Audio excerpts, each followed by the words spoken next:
One night I woke up to a terrible rumble. My wife, who was sleeping next to me, also jumped up on the bed screaming and shouting what was going on. The rumble was so loud that it seemed like a bomb had exploded over our heads. Fumbling for the nightlight switch in the darkness, I turned on the bulb, and the dim light illuminated the room. When I looked around, I saw that our bedroom was intact, just a huge crack in the wall across the hall. A second later, my wife and I heard our children screaming from their bedroom, which was at the opposite end of the hallway. Without thinking about anything, my wife and I immediately rushed to their room, terrified that something might have happened to them. All of our thoughts at that moment were occupied only with the well-being and integrity of our children. What could have happened was completely out of our minds at this point. When I got to the door in my family's underwear, I tried to open it, but something was in the way, and I pushed it open several times before there was a small gap through which my wife and I could squeeze. In the distance of the hallway, I could see smoke seeping into the house. But without thinking of anything else, I flashed to the bedroom of our young children, 10-year-old Tom and 12-year-old Mary. Seeing that their door was not blocked by anything, I opened it in a flash and rushed inside. There are kids sitting in the corner of the room with their arms around each other, both shaking with fear. Little Tom was even sobbing with fear. Mary was hugging him and trying to calm him down, even though she was feeling very scared herself. Kat and I rushed over to them. Kat started examining them to see if they had any injuries. Out of her own fear, she yanked them so that they were even more frightened. "Oh, my God. Oh, babies. Are you okay? Are you all right? Mary, are you okay? Tom, are you okay?" She was spinning them around, trying to examine them from all sides, back, arms, heads. "Yeah, come on. See, they're scared enough as it is." I managed to see that they didn't have any particular injuries, and given the situation, not knowing what was going on, we needed to get out of the house in a flash. "Kat, take Tom." I grabbed Mary in my arms and we both rushed towards the stairs, which were already half filled with smoke. As we struggled down, I noticed that the back of the house had turned into a pile of rubble, and a fire was already burning in some places. "Hurry up. We need to get out of here fast." The kids and I ran out of the house and into the yard. And as we stopped at the gate in the road, we turned around to see what had happened. By this time the neighbors, who were also woken up by the rumble and curiosity, made them run to our house. I can tell you that the picture was horrible. At the back of the house lay some iron luggage that looked like parts of a small airplane. "What happened here?" asked one of the more curious neighbors. "I don't know. Some kind of disaster." "Oh, my God. Are you all okay?" asked an old lady neighbor who lives a few houses down from ours. "Yeah, just scared pretty bad," I answered. "Hey, did somebody call the fire department and the police? Why are you all just standing there like that?" "Yeah, sorry, sir. Everyone's just shocked," replied one man and took his cell phone out of his pocket and dialed the emergency services. In about 10 minutes all the emergency services arrived, the police, firemen, and ambulance. The doctors began to look at us and the children. The children did not want to move a step away from us, and we stayed in one of the ambulances as a family. After a cursory examination to make sure we were not seriously injured, they wrapped us in blankets and took us to the hospital for a more detailed examination. The police and firemen stayed at our house to do their job, and they put out the fire for a long time, but only the part of the house where our children's bedroom was intact. The rest, succumbing to the flames of the fire, was badly burned and many of the beams collapsed from the fire. Now, unfortunately, our house was no longer habitable. At the hospital, they decided to keep us overnight. I persuaded the doctors to give us a room where we could all stay together, as the children were very frightened and needed our support. The doctors examined us as best they could. There were no problems with me and Kat, but the children were very scared, so we were present with them, and they called in a child psychologist who had a talent for communicating with children in these situations. After a couple of hours, when the doctors had finished doing some kind of manipulation with us, one of the doctors called me to leave the room. Excuse me. You need to get out," he whispered to me at the door. "There's a policeman in there, and I don't want his questions to affect your family. Could you talk to him?" "Yeah, sure." I went out into the hallway. There was a man in a police uniform waiting on a bench. When he saw me, he got up and I moved closer to him so our conversation couldn't be heard in the room. "What is it, officer?" "I've come to see you about an accident that happened to your house. My name is Dean Spark. Preliminary results, I can tell you that a small airplane crashed into your house. Apparently the pilot lost control." "Where is he?" "I'd like to talk to him." "Fucking pilot." Unfortunately, he didn't survive. His charred remains were found in the cockpit, or what's left of it. That's just fucked up. I started cursing. "I'm sorry, officer." "It's okay. I understand your situation. I just have a few questions for you." "Tell me, is your house insured?" Actually, yeah. I just don't know if it includes the damage from the plane crash." "That doesn't make any sense. It's like a horror movie." "Unfortunately, it happens. I'm sorry for your loss." I just sighed heavily. "I need to know the name of your insurance company, and I could help you get insurance as soon as possible." "Believe me, it won't be a problem at all. We have people in our department who handle cases like this." I told him the name of the insurance company, but in my heart, I doubted that any policeman would help us out of the goodness of his heart. "You better tell me where we're going to live while the paperwork is done. I'll try to get the insurance company to give you a free place to live because the reason for the loss of your house is really catastrophic." I said goodbye and went back to my family. "What did he want?" the wife asked. "No reason. Asked a few questions. Tried to convince me that the insurance company would help us. But don't worry. We'll get out of this either way." "Why is Tom still crying?" "He's worried about his little dog. I mean, we haven't seen him anywhere." I went over to my son and gave him a hug. "Don't worry, son, I believe he's all right." In the morning, I called my neighbor from the hospital, with whom we were on good terms, and asked him to look for our dog Max. I explained to him that my son was very worried about him, but I also asked him that even if he didn't find him, let him notify me anyway, and I would take full responsibility for bringing the sad news to my son. But before I could even finish, the neighbor told me that our puppy had been running down the street while they were putting out the fire after the ambulance took us away. Apparently, he was also very scared and was looking for owners, and the neighbor had taken him in until we returned. This news made me very happy, and I hurried to share the news with my son. When he learned that his favorite pet is alive and well, he cried, only now from happiness. With joy, he hugged me so tightly that I didn't even know how strong he could be. During the day, the doctors examined us several more times, and seeing no reason to keep us in the hospital, allowed us to leave the hospital, only recommended to see a psychologist, especially for children, as children's psyche is more impressionable. We left the hospital, and to my surprise, there was an insurance agent waiting for us at the entrance. He kindly offered to give us a ride, and soon we drove up to a small multi-story building with cheap apartments. "Please excuse me, but this is the only thing I could find for the next few hours so far. Soon I will take care of your documents, and the insurance company will pay you a certain amount of money, and you can move into a normal house." For some reason, the process took 2 days. During this time, we got along in a cramped apartment with 4 beds, a table, and a shared shower room at the end of the hallway. Are they fucking with us? Damn insurance companies. They couldn't at least put us in a hotel. I don't know why they put us here, but he said it'd be sorted out in a couple of days. As the insurance man had promised, we were paid a considerable sum, and we immediately went to choose a house we could afford. After looking at a few, we opted for a small 2-story house with an attic and a small yard, but there was a garage and a small shed. Once we had all the necessary paperwork in place, we moved in right away. Kat and I went back to the burned-out house several times, trying to find any surviving things we could take. But there was almost nothing left. Goddamn looters. Sons of bitches tore it all up. The wife was cursing. "Oh, Derek."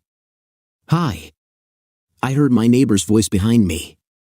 When I turned around, I saw him waving at me, asking me to come over to him. I did. "What do you want?" "There's something I wanted to tell you.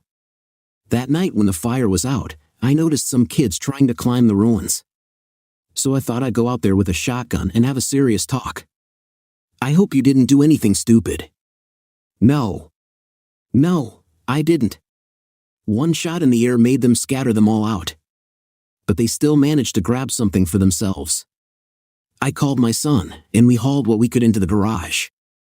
"We didn't go under the rubble, sorry. But you can go and look and get your stuff." "Thank you. I just don't know what would be useful." We went to his place and we loaded a few things into the rental car, since ours had been damaged in the accident, and took them to our new home. "Why don't you take the rest?" "It's not really necessary. If you want, you can throw it away or keep it or have a garage sale. Either way, thank you." I said goodbye to him and we went home. The money that was left over from the purchase of the new house had been used to buy the necessities, and some of our savings in the bank had saved us, but we couldn't afford to splurge, and the children had to accept the fact that Tom wouldn't have a video game console yet, and Mary wouldn't have any new clothes. Tom was a little sad about the console, but he was so happy that his little friend was alive that he tried to stay close to him. Kat and I even let Max sleep with Tom in his bed, just to keep an eye on him and clean up after him if he didn't have time to go outside for his needs. Time passed. We all got used to our new home. The children continued to go to school. But Kat often felt unsatisfied and was often sad. "Why are you so sad?" "See? Things are getting better. Soon we'll be reimbursed for the damage to the car and we won't have to rent this wreck anymore." "It's okay, Derek. It's just that we lived in that house for so many years. And I did all the remodeling with my own hands. I'm so sorry to lose it all. Damn, those airplanes and whoever designed them." She was an artisan. She worked as an accountant herself, but on evenings and weekends, she did house decorating. Not like plastering or wallpapering. No. She liked to make different beautiful things out of literally nothing. On one of the walls in the living room she padded with decorative ornaments from cardboard, finishing some areas with paints, and in some places, she decorated them with pieces of old broken vases or statuettes. She loved that wall very much. We even put a sofa opposite it and put a small TV, for which she left a special place on the wall. We often spent evenings there together. She also decorated the kitchen with homemade boxes and decorated jars on the shelves. In general, she was very talented in the art of that small decorative ornamentation. I understood how sad she was and tried to be as supportive as I could. "Don't worry, dear. I mean, you're such a craftswoman. I'm sure you'll decorate this house too, and even better." She just burst into tears. "I don't fucking want anything else. The house burned up all my interest in what I was doing. Don't you get it?" I hugged her. She started sobbing so loudly that I didn't even know how else I could comfort her. I just kept stroking her, trying to calm her down. Good thing the kids were at school at the time and didn't hear all this. But Mary would still sometimes come up to me in the evenings and ask me why Mommy was so sad. She was old enough to know when something was wrong in the family. I didn't tell her all the details, just replied that Mom missed our old house. Soon Kat started having problems at work. Her boss noticed her rude and sad mood, which caused her to make a lot of mistakes in her work. But no matter how hard she tried, he still had to fire her. Since then, she stayed at home and did only what was part of her job as a housewife. But now when she cooked, her cooking tasted worse and worse. One day she even served us burnt pancakes for breakfast. "Mom, they're burnt. How can you eat something like that?" Mary asked. Kat, without a word, just took our plates and threw them in the trash with the dishes, and went to her room, locking the door behind her. The kids looked at me with some bewilderment and pity. "Dad, what's wrong with Mom?" Tom asked. "Don't worry, son. Everything will be all right. I'll make you an omelet. You can eat it before school. I don't need anything." Mary answered rudely and got up from the table.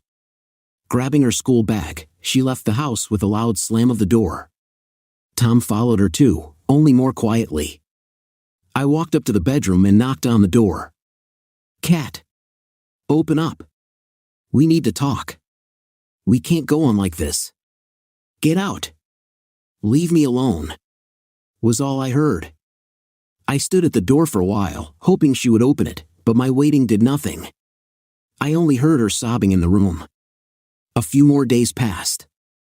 I even had to move from the living room to the couch, and I tried to spend more time with the kids so they wouldn't think about their mother's illness. As time went on, I began to notice that Kat was getting into alcohol.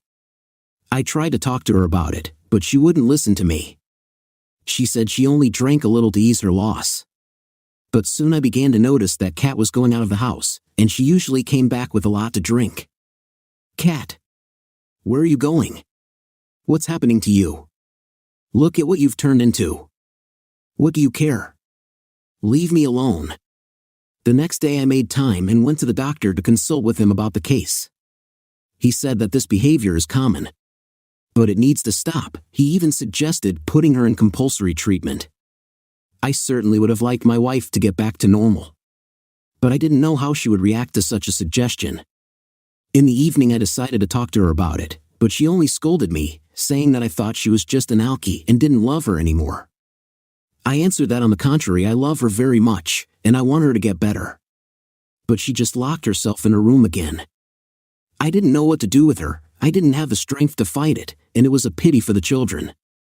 One day, when I was sitting alone on the couch at home again, waiting for her to come back from her walk, I noticed the headlights shining in the window, and a car stopped at our house. I opened the curtain and decided to see who was there.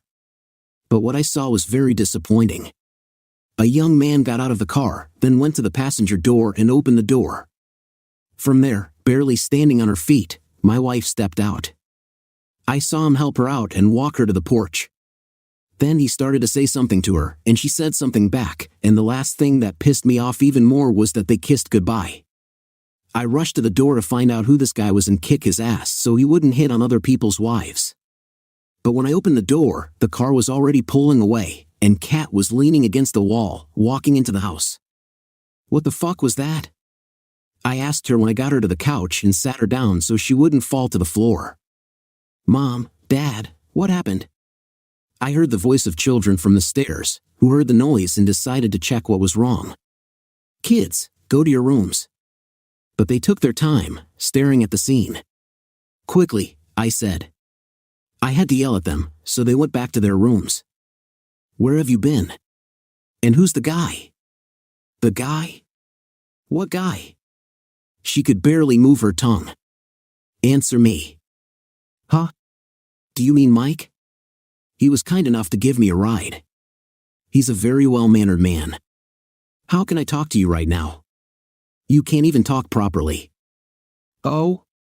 Yes? Don't say that. Just leave me alone. She plopped down on the couch and passed out. Looks like she really had more than enough to drink this time.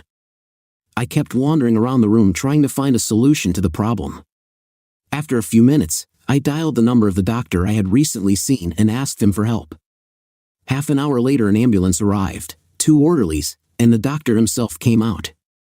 Doctor, I realize I'm doing this against her will, but I love her and I want her to get better. I'll pay for everything, just please help her. The doctor agreed. Kat was loaded onto a gurney and wheeled away. I visited her the next day. The doctor who met me warned me that she was acting very aggressively. She was being sedated and medicated, but just in case, she was strapped to her bunk so she wouldn't run away. When I came in, she was looking at me with crazy, hateful eyes. What did you son of a bitch do? Who asked you to do that? Oh, honey. It's for your own good. Trust me. Screw you. She spits in my direction. It's been a month. I had to explain to the kids that their mom was very sick, but they couldn't visit her yet. Although I visited her almost every day. The clinic I put her in had good reviews, and a month later, Kat was feeling better and didn't need anything to drink. They kept her there for another month for a full recovery. And she seemed to be back to normal. At least I thought so, and the doctor said she could go home, but to continue to keep an eye on her and not to keep any alcohol in the house, not even medicines that contained alcohol. I thanked him, paid any bills that remained, and took my wife home. 2 more months passed. Kat hung in there. She tried to behave like a normal wife and began to make time for her children. Although she didn't want to talk to me much, she was still resentful of me for having to send her to the clinic. She started to cook normally and went out for walks sometimes, But when she came back, I kept an eye on her to see if she was back to her old habits. Everything seemed to be going well, and our family life began to get back on track. But Kat didn't want to get a job. She preferred to stay at home, found some part-time work on the internet, and only sometimes left the house on the pretext of meeting with clients. One day my colleague and I decided to go to a restaurant for lunch. We had successfully completed our project and we decided to celebrate it. But when we arrived, I noticed from the car that Kat and a young man were entering the restaurant we were going to visit. When I looked closer, I recognized him as the same guy who had once brought her home drunk. Joe was about to get out of the car, but I stopped him. "Wait a minute." "What? What's wrong?" He looked over to where I was staring. "Oh, isn't that your wife? Let's go say hello." "Take your time. I don't think we should be eating at this restaurant right now." He just gave me a puzzled look. I kept sitting in the car, watching them. They walked into the restaurant holding hands, and I was sure it wasn't a client. "Listen, Joe. I have a huge favor to ask of you. I wonder if you could leave me alone. I don't think our dinner's gonna happen." He got out of the car, caught a cab, and drove off, while I continued to watch. They happened to be sitting by the window, so I had a clear view. They were acting like normal lovers. I was shocked by what I saw. And I even wanted to make a scene right there in the restaurant. But I had a much more interesting idea. Continuing to watch them, I waited for them to finish, and as they left the restaurant, he drove her almost to our house. Apparently she had asked him to stop a little farther away so I wouldn't notice. But I could see their passionate kissing in his car very well. "Hi honey, how was your day?" I asked, entering the house after her. Hiding my devious plan, I tried not to let on that I'd seen her with her lover. It was nothing. No big deal. I went to discuss some business with a client but mostly stayed home. "What are you having for dinner?" "I'll cook. You know, my coworker and I had a hearty lunch today, and I'm not hungry. So make something for the kids." I went to the bedroom.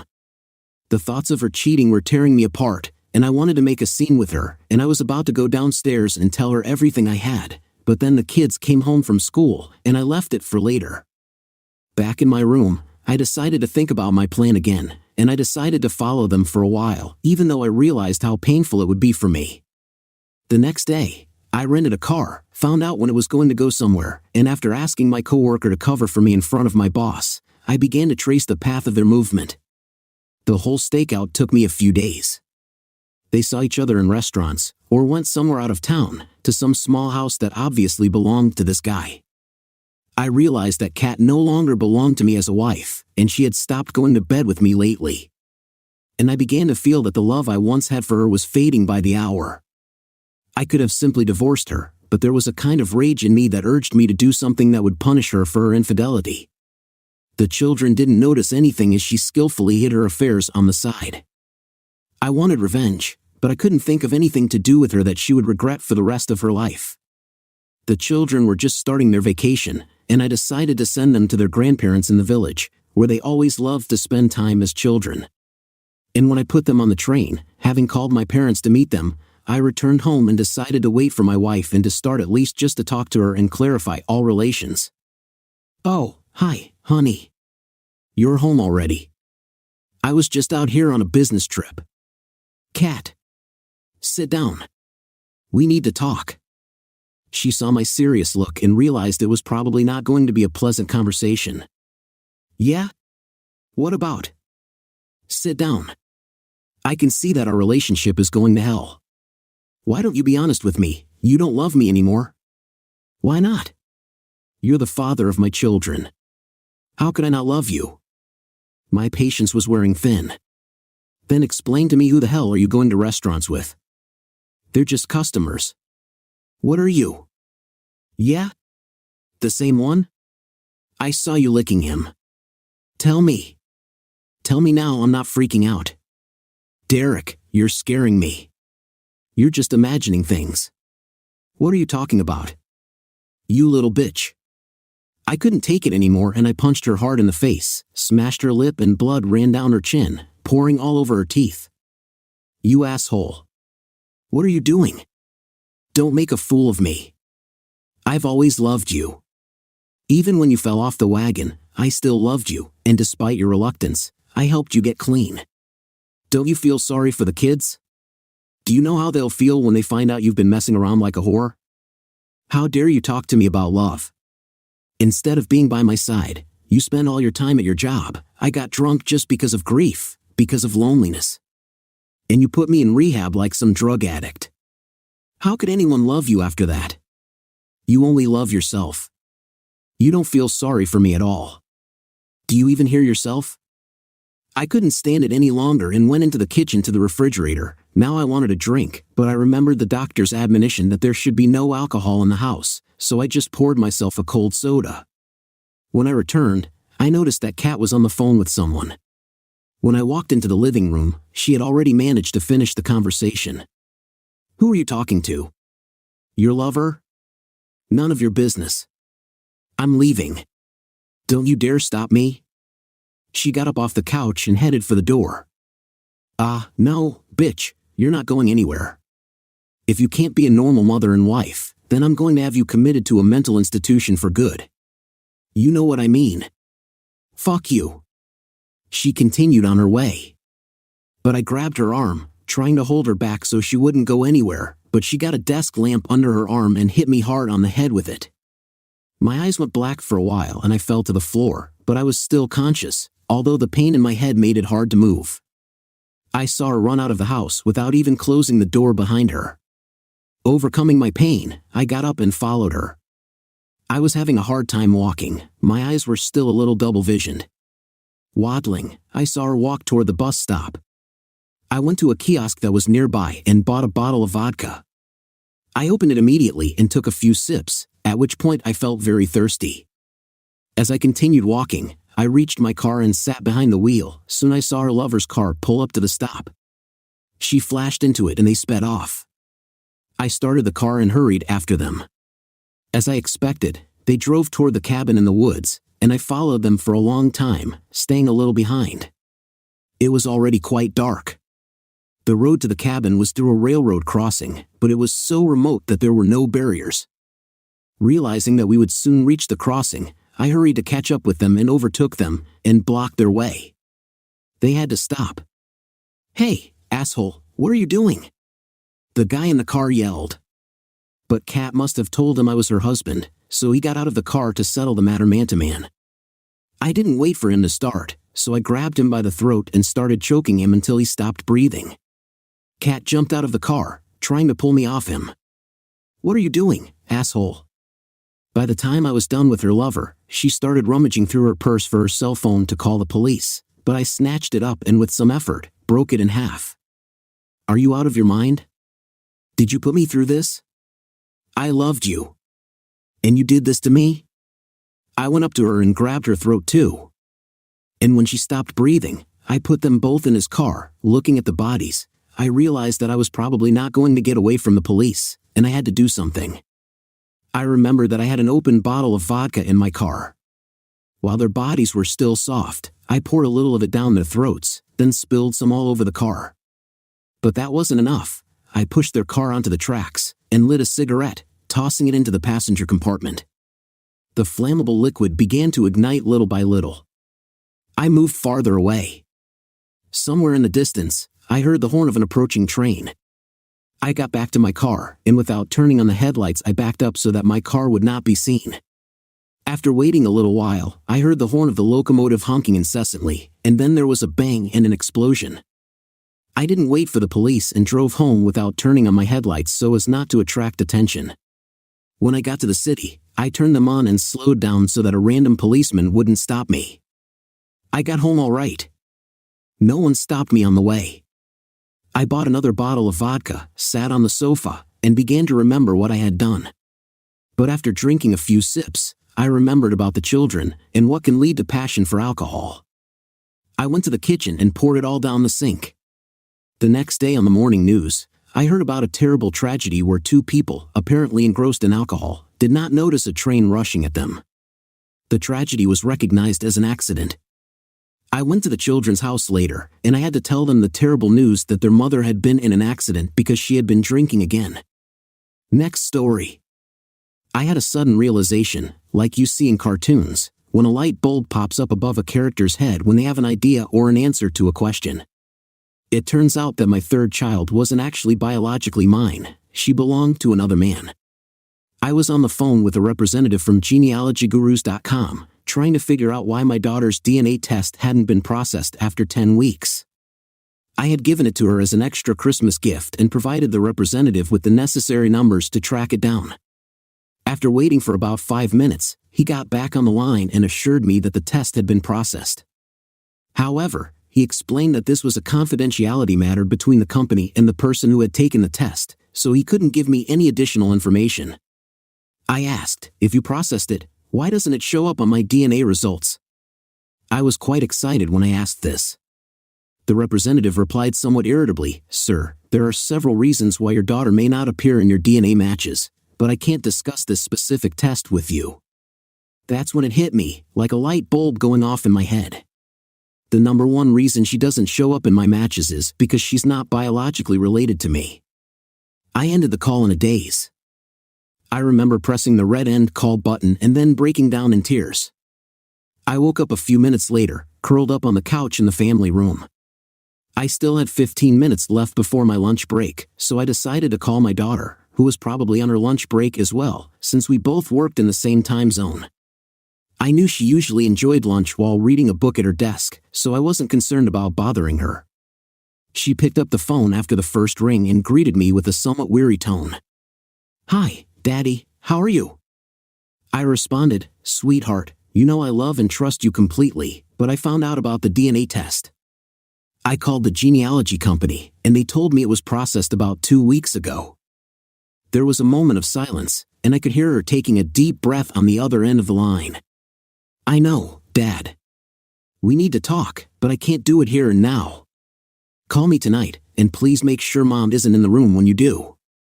I felt like a blur as I drove back to the office, and I have to admit that I didn't have a very productive afternoon at the engineering firm where I worked. My mind was in turmoil with countless thoughts and questions, especially the unsettling idea that my beloved daughter might not really be my own. Being naturally analytical, I realized I needed to sort things out and deal with each issue methodically. After all, I held the position of VP of engineering for a reason, and I understood that treating personal problems as if they were project challenges was the way to go. The old man, Dwayne, had instilled this approach in me when he hired me straight out of university to work for his then burgeoning company.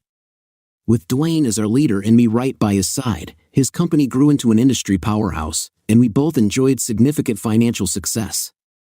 I had a great income, excellent benefits, and I collaborated with smart, witty colleagues.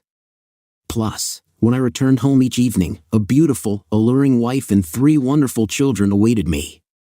Over time, the kids grew up, left the nest, got married, and started families of their own.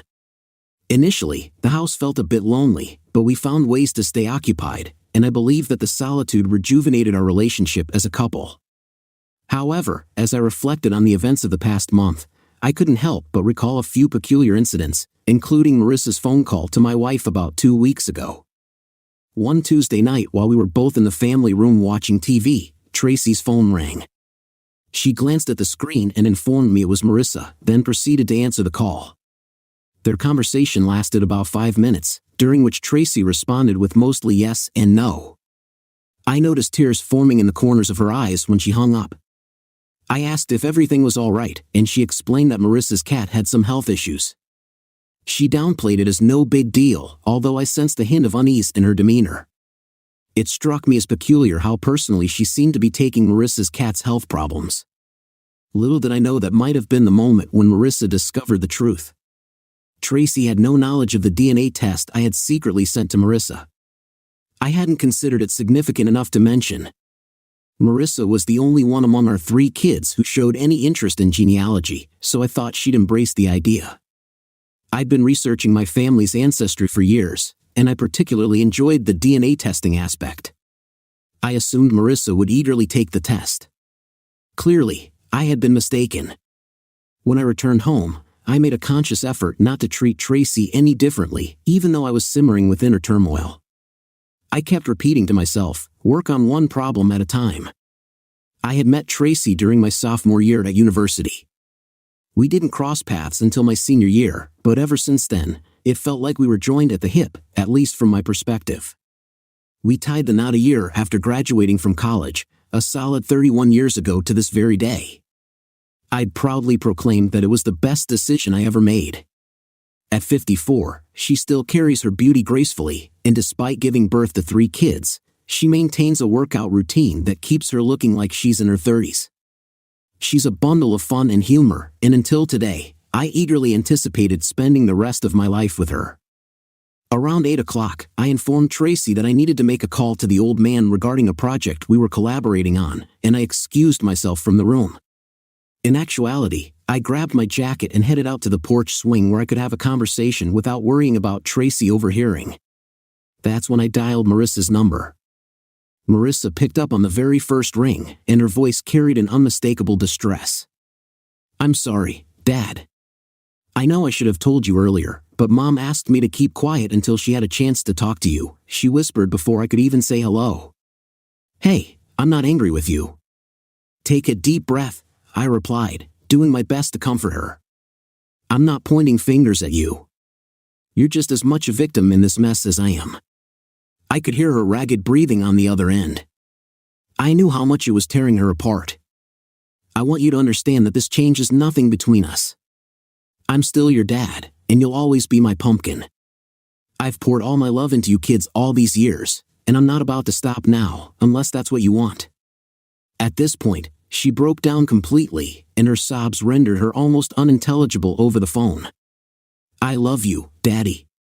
I don't need anyone else but you."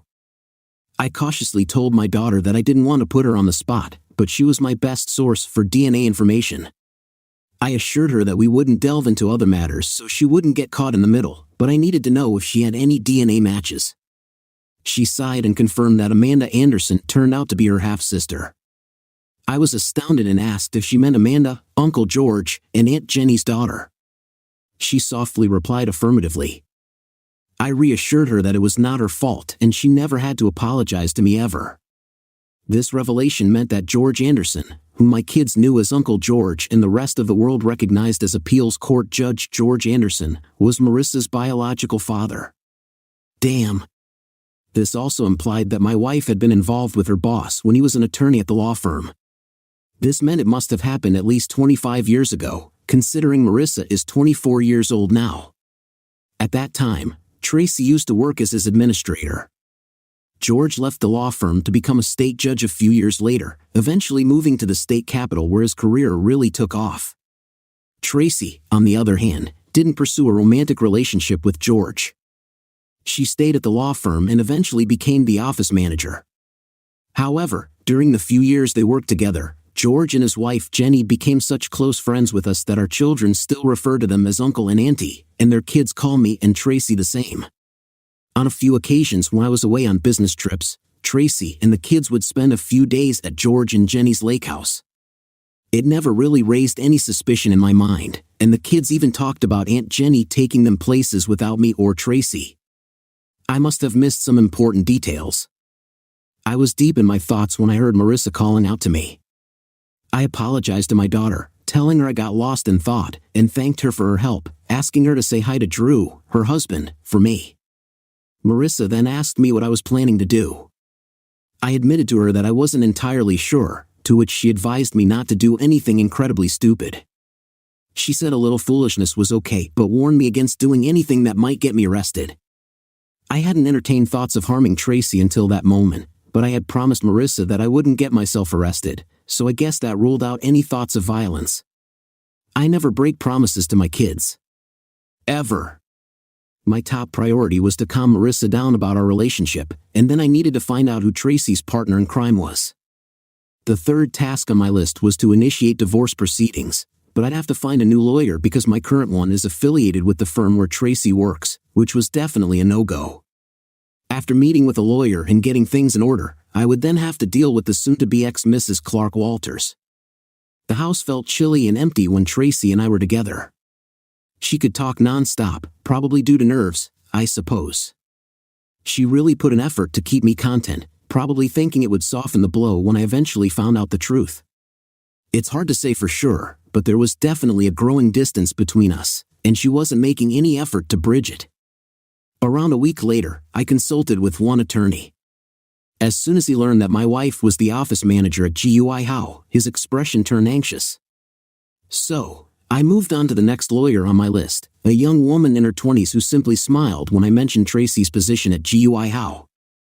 This was the type of attorney I needed, someone who wouldn't be intimidated if one of the high-profile GUI attorneys acted as my wife's representative. I shared what little I knew about the infidelity situation, starting with the revelation that my youngest child wasn't biologically mine and was, in fact, George Anderson's child, a Court of Appeals judge. My attorney, Marie Robinette, asked the same. I replied, closely observing her reaction to see if I should consider finding another lawyer. It must be quite a story, she remarked, and we delved into the financial aspects. Given our solid jobs, pensions, and benefits, Marie suggested splitting joint assets equally, retaining a stake in our pensions, and selling the house. This would leave both of us financially comfortable, though I'd have a slightly better position due to higher income and a better pension. Marie added that unless I was dead set on seeking revenge over my spouse's infidelity, the child, or just a lack of respect, we could have our reckoning for sure. However, I replied that I didn't want to hurt her financially, despite feeling wronged. Marie then inquired about pursuing legal action against the judge involved, noting that it would be much more complicated and time-consuming. I retorted, perhaps a bit harshly, that the judge was my concern, and I would handle it my way. Marie understood and suggested that if my spouse didn't contest, the issue could be resolved in 6 months, but if she did, it might take more than a year. I told her that I hadn't set any deadlines yet, so she should take her time and do it right. With the third task completed, it was time to move on to the fourth, the confrontation. I waited another week just to see if Tracy's conscience would get the best of her. During that time, Saturday night was our usual date night, followed by watching a movie and sharing an intimate moment. However, Saturday night was always a particularly special occasion for us. We hadn't been out on a date in 2 weeks, and it had been just as long since we'd been intimate. After finding out about Marissa's affair, I couldn't bring myself to go through with it. Tracy didn't question it, which was another sign that she knew I was aware, but she was quite skilled at putting on a facade. However, that was about to change. I decided to take her to a fancy French restaurant, where we enjoyed a bottle of wine and indulged in some delicious desserts. She seemed happier than she had in weeks. Upon returning home, I carefully helped her out of her coat, guided her to the kitchen table, pulled out a chair for her, and uttered those famous words, "We need to talk." Tracy offered a half smile as I poured myself a Jack Daniels on the rocks and offered her a drink from the liquor cabinet, which she gracefully declined. Placing my drink on the table, I locked eyes with her and said, "The floor is yours." Tracy reminded me that it had been a long time since she and George were together, about 20 years, and asked if we could consider it a mistake from the distant past and move on. I was relieved that she didn't dispute the DNA test's accuracy, but her attempt to brush it off as ancient history seemed dismissive. I pressed for details, asking about the timeline and frequency of her affair with George and whether our first 2 children, Barry and Kathy, were also his. Tracy clarified that Barry and Kathy were mine and that her involvement with George started about a year after Kathy was born, lasting around 3 years. She explained that it ended when George left the firm to pursue a judicial career, ensuring his background check was clean. After their breakup, they only had a few encounters at the lake house, with Jenny being oblivious initially but later learning the truth. Tracy mentioned a reconciliation meeting where she and George promised Jenny there would be no more intimacy. Frustrated, I asked Tracy why she never tried to have a peaceful discussion with me and if I was just a spare part to her. She replied, wiping her hands on her sleeves, that she knew she could never tell me, as I would have filed for divorce immediately, claiming she loved me then and still does. I couldn't help but remark on her apparent love for George more, noting that she started and stopped with him at his command, seemingly considering me only as a backup plan. Tracy protested desperately, insisting that she loved me with all her heart. In response, I accused her of having loved George with all her heart, sacrificing their relationship for his career dreams while knowing I was her fallback option. I pointed out that while she might have had some love for me, she was aware of how much I idolized her and relied on our family to cope with his absence. Tracy's gaze falling to her knees seemed to confirm this painful truth. Regarding Marissa, Tracy confessed that during her affair with George, she hadn't considered the consequences until the DNA test I sent revealed the truth. She assumed that since both she and George had brown hair, brown eyes, and fair skin, no one would suspect Marissa's paternity. She figured I wouldn't question it, especially since Marissa ended up resembling her. Not knowing for sure until the DNA test, I exclaimed in disbelief, questioning if she was implying it was my fault. Tracy explained that she and George discussed the possibility of Marissa's paternity, but she reassured him not to worry due to his resemblance to me. She mentioned that George might not have known either but probably knew by now, and that she hadn't heard from him since Marissa and Drew's wedding 2 years ago. Tracy emphasized that regardless of who knew what, Marissa was still hers, insisting that she was listed on the birth certificate, raised her, loved her, and considered her her own. She sternly stated that George had better not even think about claiming otherwise, and that if he contacted me, I should make that clear to him.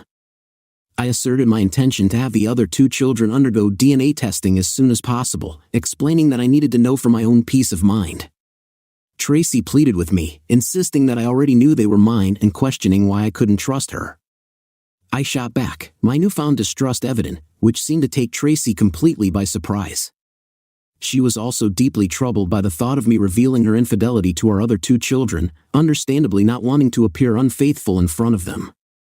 Changing the subject, I inquired about the details of her affair, asking how often it happened and where else they met. Tracy began to explain that their relationship wasn't planned but developed from spending time together at work, becoming friends, and then something more. She described him as kind, considerate, witty, funny, and passionate, and mentioned they had a deep connection because they both had spouses they loved. They kept their meetings discreet, usually out of town, and never met at either of our houses, as that would have been wrong on many levels. Tracy whispered to me that they hadn't been intimate since their affair ended. When I asked if Jenny knew about all of this and had forgiven them, she confirmed, reiterating that she had told me before. I whispered, my voice tinged with uncertainty, that I didn't think I could go back to how things were. Tracy tried to reassure me, acknowledging the wrongness of their actions but emphasizing that it had been over for 20 years and I hadn't had to endure it while it was happening. She pleaded for us to return to our lives from a few weeks ago, where I was her loving husband and she my loving wife, insisting that nothing had to change. Firmly, I told Tracy that things had already changed. I shared that I had spent the better part of 3 weeks wondering what I had done wrong for her to fall in love with another man, and I had been questioning whether I could ever fully trust her again, let alone enough to stay married. I expressed with heavy emotion that I had given her my heart completely, and yet she treated it as something to be taken out only when it suited her. I stressed that our marriage wasn't supposed to be one of convenience, but rather a commitment of unwavering love. At this point, Tracy began to cry. Typically, I would try to console her, but this time felt different. I retreated to the family room, turned on the TV, and left her alone at the kitchen table. That night, we shared the same bed, but for the first time in a while, we didn't cuddle. I moved as far away from her as I could on the double bed and didn't let her snuggle up to me when she climbed in. Her face showed a mix of surprise and pain, but I didn't really care. On Sunday morning, as Tracy prepared a nice breakfast and we were eating, I broached the topic of divorce. She practically yelled at me, arguing that the affair happened over 20 years ago and that I hadn't even known about it, urging that it was in the past and we should just move forward.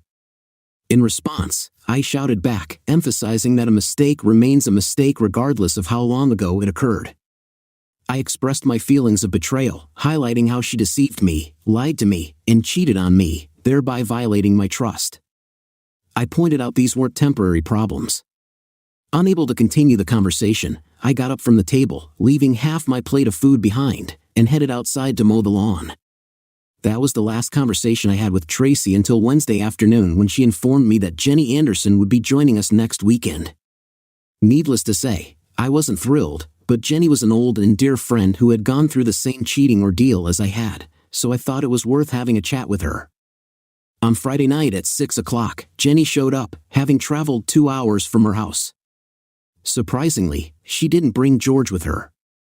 During dinner, our conversation remained light and friendly, and afterward, we moved to the family room with glasses of wine, presumably to delve into the main event. Jenny began discussing the affair as if it were a distant historical topic, speaking calmly and dispassionately.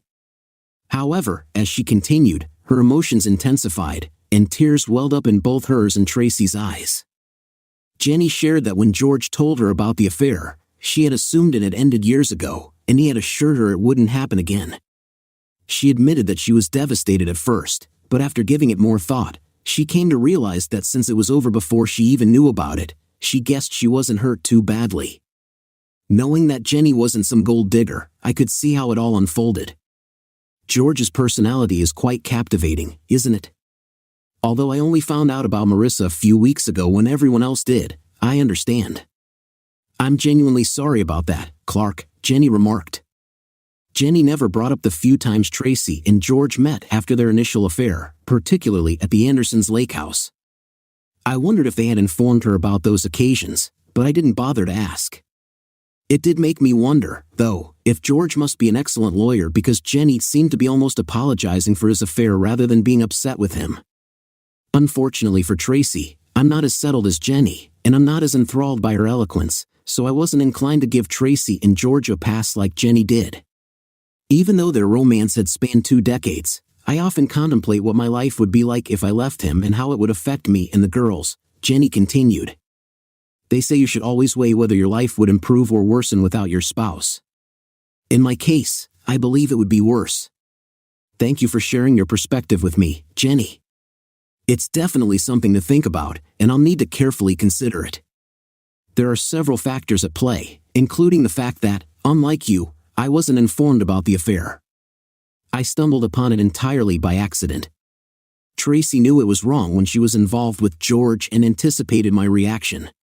She believed it would be better for everyone if I never found out and just lived in ignorance.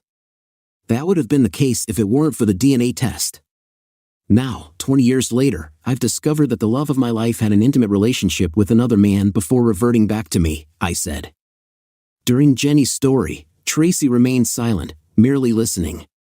As Jenny shared her narrative, Tracy couldn't have known that I was aware of her glances in my direction, so I sat casually while Jenny spoke, just to mildly annoy Tracy. My response to Jenny's story wasn't what Tracy had hoped for, and neither was Jenny's. They exchanged sorrowful glances, realizing that I wasn't reacting the way they had anticipated. I shook my head, went to the kitchen, poured myself another glass of wine, returned to the family room, and turned on the big screen.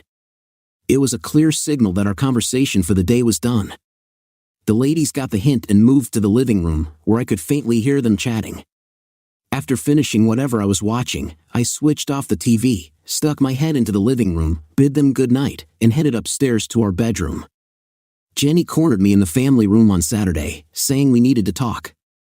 I didn't know where Tracy was, but I agreed, and we relocated to the formal living room, settling into chairs in the corner. Jenny began by expressing understanding of my pain but argued that not forgiving Tracy and divorcing her would be a big mistake for both of us. She emphasized that our love for each other should be what matters most and that the past is history. She pointed out the tragedy it would be for us to spend the rest of our lives apart over something that happened 20 years ago, mentioning that if she could forgive George, I could surely forgive Tracy too. I replied honestly to Jenny, saying that I didn't know if I could forgive Tracy. I reminded her that unlike her situation where she was told about the affair, Tracy never told me. I argued that Tracy knew it was wrong, and that I wouldn't have forgiven her back then, so I questioned why I should forgive her now. I emphasized the weight of her deception. She not only cheated on me for a few years, but also continued to deceive me for 2 more decades. I expressed my struggle with the idea of forgiving Tracy and questioned how I could ever trust her again. I shook my head, stood up, and walked out of the room, passing Tracy in the hallway. She could see from my expression that I wasn't budging an inch. Dinner on Saturday night was noisier, quiet. The women attempted small talk, but I wasn't interested. I barely said 3 words throughout the meal. After a brief thank you, I grabbed my jacket and left, informing them that I'd be at Malone's, my preferred spot for a quiet drink. At Malone's, I felt down and chose a table over my usual bar spot. The bar owner, like a sister to me, urged me to open up. I shared that my wife Tracy cheated, and her youngest might not be mine. She was outraged and supported me, offering her blunt perspective. I valued her honesty. She questioned if Tracy apologized for the affair or just for getting caught. I realized Tracy hadn't really apologized. The bar owner offered me free drinks and arranged a cab, taking my keys for safety. The cab dropped me off at home around 2 o'clock in the morning. Tracy greeted me at the door and helped me up to our bedroom. I collapsed into bed fully clothed, and Tracy took off my shoes and socks, and that's how I slept. Late on Wednesday night, my son called me at the office. He wanted to discuss Tracy's situation with me. He didn't explicitly say it, but it seemed that Tracy had decided to involve the kids to sway me away from the divorce. My son and I typically saw eye to eye on most matters, but from our conversation, it became apparent that Tracy had put in significant effort, and it had paid off as he clearly empathized with her side of the divorce dilemma. I had to explain to him firmly. I said that what she did initially could be seen as a mistake, but after continuing for months, it became a choice. I asked him how he'd feel if he found out his wife, Linda, was cheating. While the affair ended years ago, the deceit and disrespect didn't. I felt Barry should have stayed out of our parents' issues. He was taking sides and getting in the middle of something he shouldn't. I was frustrated, feeling betrayed after idolizing my wife, only to find out she kept the secret. If not for a certain accident, I'd still be in the dark. It felt like she used me as a backup plan. As Barry tried to argue that I was overreacting, I hung up, feeling that the conversation wasn't going anywhere. When I got home around 6 o'clock in the evening, Tracy was already busy preparing a delicious meal. She didn't look pleased when I mentioned I wasn't hungry. I poured myself a glass of Jack, turned on the TV, and settled into my favorite chair. She came in and asked what was wrong. Same old stuff, different day. My wife cheats on me for 4 years, has a kid with another guy, and now my kids are making me out to be the bad guy here. Do me a favor, call Kathy tonight and tell her not to call me tomorrow unless she wants to be hung up on like Barry, I said, raising my voice. What makes you think the divorce won't happen? I said, raising my voice. Not only did you cheat on me for 4 years and have a child with another man, but you also replaced me in your heart with him. You can sit here and tell me that you weren't in love with him and that if he had asked you to divorce me and marry him, you wouldn't have done it. The truth is, you may love me, but you're not in love with me. You're in love with him. I'm just a dependable backup because you've always known my heart belongs to you, and I'd do anything to keep you as mine.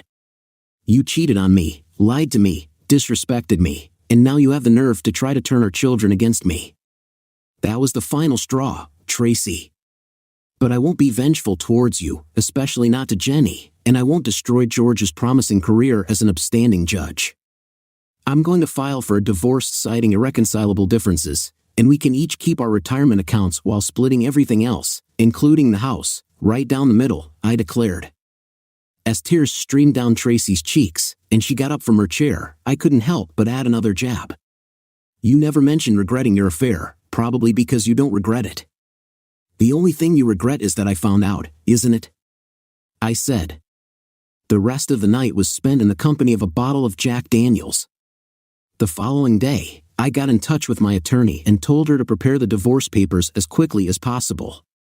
She mentioned that I could review them the coming Tuesday, and they'd be ready for Wednesday. Tracy could be served on Thursday, but I insisted that her process server come to my house on Friday night. I wanted to be present when she received the papers. Next, I made a call to Judge George Anderson's office, letting his receptionist know that I needed him to return my call regarding an important matter. He understood the reason for my call, and I was sure he'd call back promptly. When George did call back a couple of hours later, he seemed a bit uneasy. He knew precisely what I was getting at but preferred not to handle it at his office. I readily agreed and told him I'd be at his house the following Saturday at 10 a.m. He didn't know yet that Tracy would be served the night before, although I was certain he'd find out by the time I made the 2-hour drive to his upscale residence. During dinner at Malone's on Saturday night, Tracy mentioned that Jenny had called her, apprising her of my upcoming meeting with George the following Saturday. Tracy wanted to know if I'd like her to accompany me. I pointed out that this wasn't just casual conversation. George and I had serious matters to discuss, and her presence wasn't necessary. I reminded her that he was an appellate court judge with a sterling reputation, possibly in contention for a Supreme Court judgeship. Any confrontational behavior could lead to legal consequences. Besides, she had promised not to do anything detrimental to his career. Tracy retorted with a hint of jealousy, but I reassured her that I intended to keep my promise and not jeopardize George's career prospects. After confiding in the senior gentleman at the office about my situation, I took a few personal hours to meet with my attorney and review the divorce papers. I gave her the green light. As I was about to leave, she inquired if I had any plans concerning Judge George. Puzzled, I asked why she was concerned. She replied, "Because I still handle some criminal cases, and I thought you might need a good lawyer. You engineers may not get too emotional about many things, but your methodical approach can be intimidating." She handed me her business card, and I exited her office. The next 3 days went by in a flash. We had a major project underway at the office, which gave me a chance to divert my attention away from my personal life. Even the old man in the office remarked on my remarkable focus despite the turmoil I was going through. I replied, telling him that it was a relief that at least one thing was going smoothly. However, on Friday evening before I left, I confided in him about Tracy being served with a lawsuit and my impending meeting with George. I warned him that if things went awry, I might end up in jail by Monday. He assured me of his support and pledged to provide bail money if needed. We parted ways with a firm handshake. Returning home, I was greeted by the enticing aroma of yet another delicious meal that Tracy was preparing. Lately, she had been going out of her way to showcase her culinary talents, and I had to admit she was an excellent cook. Despite the strained atmosphere that had characterized our meals for the past few weeks, I made sure to express my gratitude for the wonderful dinner. After dinner, as we were about to head to the family room for some television time, the doorbell rang. It was nearly 7 o'clock, and I had a hunch it wasn't for me, so I stayed put. Tracy, on the other hand, flashed me a quick glance and went to answer the door. She opened it to find a well-dressed young man who inquired if she was Tracy Walters. Confirming her identity, she received a manila envelope from him, and with a brief statement, he said, "You have been served," then swiftly walked away. Tracy remained motionless in her seat, but the slump in her shoulders and the tears welling up in her eyes spoke volumes. I walked past her, closed the front door, then gently guided her to the kitchen table. She looked utterly shaken, exactly as I had predicted. We sat there in silence for what felt like an eternity, although only 5 minutes had passed. Finally, she muttered, "You a-hole," and fled upstairs to our bedroom. I chose not to follow her. The most challenging part was behind me now. For one of the rare occasions since our marriage, I didn't sleep in the same bed as Tracy that night. Instead, I retired to the guest bedroom we had set up.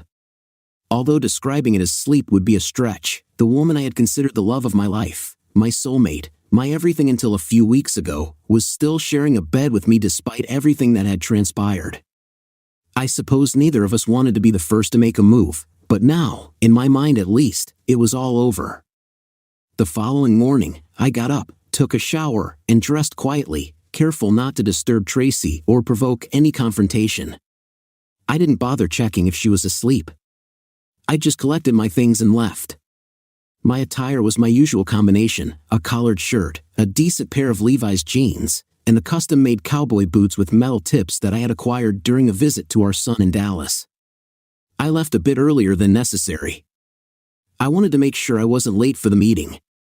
If I arrived early, I could pass the time at the cafe, which is exactly what I did. I arrived at George and Jenny's house at exactly 10 o'clock and rang the doorbell. Jenny, always looking lovely though clearly nervous, opened the door. All I could manage to say was, "I'm sorry it had to end like this."